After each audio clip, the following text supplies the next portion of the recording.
नमस्कार, इन खबर में आपका स्वागत है। मैं विद्याशंकर तिवारी हूँ।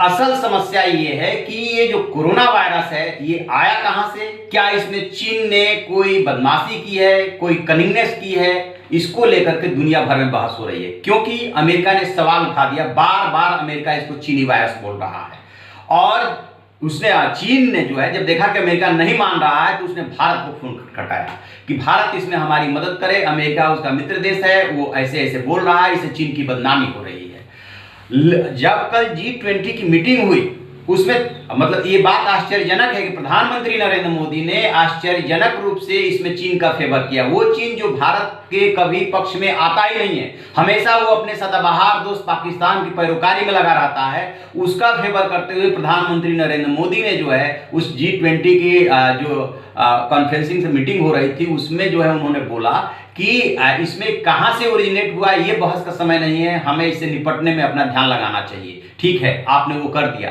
बट उन्हीं के पार्टी के अब जो सांसद हैं मनोनीत कोटे से आए हैं राकेश सिन्हा, उन्होंने बहुत बड़ा आरोप लगाया है और उसमें उन्होंने ये भी कहा है कि सब कुछ चीन से हुआ, उसके बाद जो है अब चीन का लोग फेवर कर रहे हैं जिसमें भारत भी शामिल है। उन्होंने ये कहा है, उन्होंने एक स्क्रीनशॉट से शेयर किया है। वो स्क्रीनशॉट जो है चाइना डेली ने कभी वो किया था, उसको ट्वीट किया था, उसमें वो ये कह रहे हैं कि इसमें जो वुहान शहर है, उन्होंने जो चीन में एशिया का सबसे बड़ा वायरस बैंक है जिसमें 1500 से ज्यादा वायरस स्ट्रेन रखे गए हैं और इस बात के आरोप लगते रहे। उसने इन्फेक्शन की जानकारी को दबाने की कोशिश की, खासकर सबसे पहले इसकी सूचना देने वाले डॉक्टर ली वेलियांग की जो मौत हुई थी वो दबाव चीन ने डाला था, पहले उनसे मैसेज दिलवाया था कि उन्होंने कोई झूठी खबर दी है, उसके बाद उनकी डेथ हो जाती है। अब तक उस देश में 81,285 लोग कोरोना की चपेट में आ चुके हैं, 3287 मर चुके हैं और अब वो पूछ रहे हैं राकेश सिन्हा कि चीन ने दुनिया को संकट में डाला।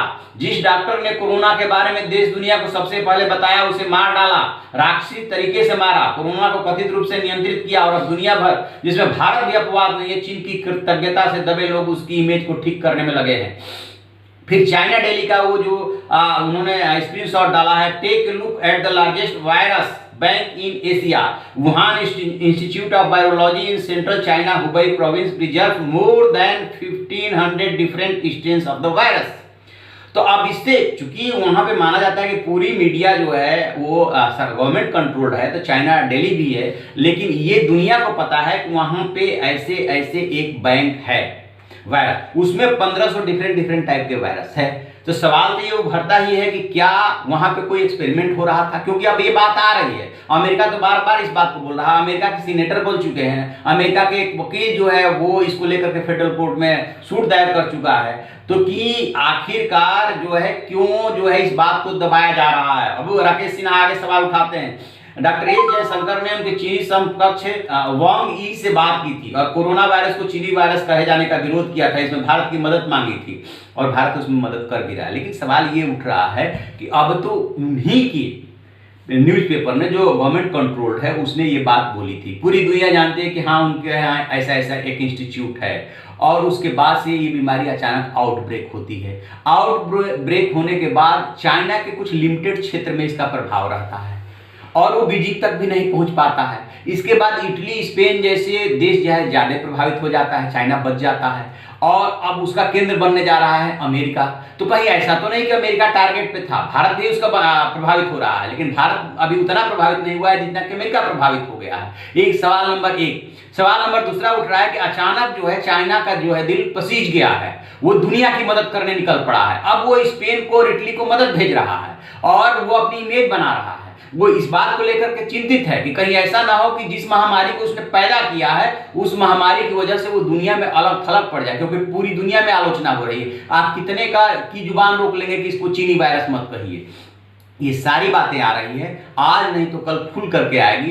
बेशक किन्हीं परिस्थितियों में भारतीय प्रधानमंत्री नरेंद्र मोदी ने G20 की बैठक में एक तरह से उसका फेवर ही किया, एक तरह से क्या फेवर ही किया कि अभी इसका ये कहाँ ओरिजिनेट हुआ इस पर ना बातचीत की जाए, कैसे जन कल्याण हो इस पर बातचीत की जाए। बट चाइना इस मामले को लेकर के धीरे धीरे घिरता जा रहा है, क्योंकि जो सार्स CoV-1 था जो 2002 में आउटब्रेक हुआ था वो भी वहीं से आउटब्रेक हुआ था और इसका जो नाम है सार्स CoV-2 ये भी वहीं से आउटब्रेक हो रहा है, जिसको बाद में जो है कोविड-19 नाम दिया गया। तो सिर्फ ये संयोग तो नहीं हो सकता।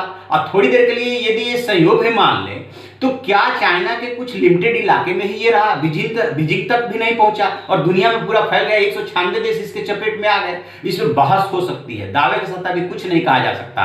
WHO ने भी अभी इस बात को नहीं माना है कि क्या चाइना कोई जैविक हथियार तैयार कर रहा था, उसमें जो है ये सब कुछ हुआ है, जानबूझ के हुआ है या एक्सीडेंटली हुआ है।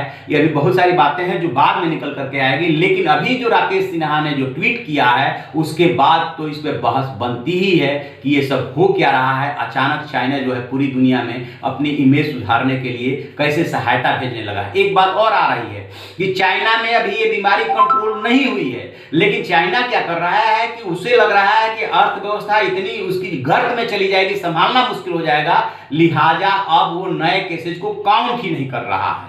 और उसका तर्क ये दिया जा रहा है कि जिनको दोबारा हो रहा है वो पहले उनकी काउंटिंग हो चुकी है, इसलिए अब नए केस में उनको शामिल नहीं किया जाए। मत कीजिए नए केस में शामिल, लेकिन जो रिपीट हो रहा है उसके बारे में सही जानकारी तो दीजिए। वो सही जानकारी भी चाइना नहीं दे रहा है और वहां से खबरें ये आ रही है कि बहुत सारे लोगों को रिपीट हो रहा है, बहुत सारे लोग नए भी इन्फेक्टेड हो रहे हैं, लेकिन अब सही बात नहीं बताई जा रही है। और 81 लाख से 1.5 करोड़ तक मोबाइल यूजर्स जिनका मोबाइल इनएक्टिव हो गया है, उसके बारे में भी कोई जानकारी नहीं दे रहा। तो ये कुछ परिस्थितियां हैं जो सोचने को मजबूर करती हैं कि कहीं ना कहीं कुछ गड़बड़ है। तो आप ऐसी खबरों के लिए देखते रहिए हमारा डिजिटल चैनल इन खबर। Thank you. इन खबर चैनल को सब्सक्राइब करें और बेल आइकन दबाना ना भूलें।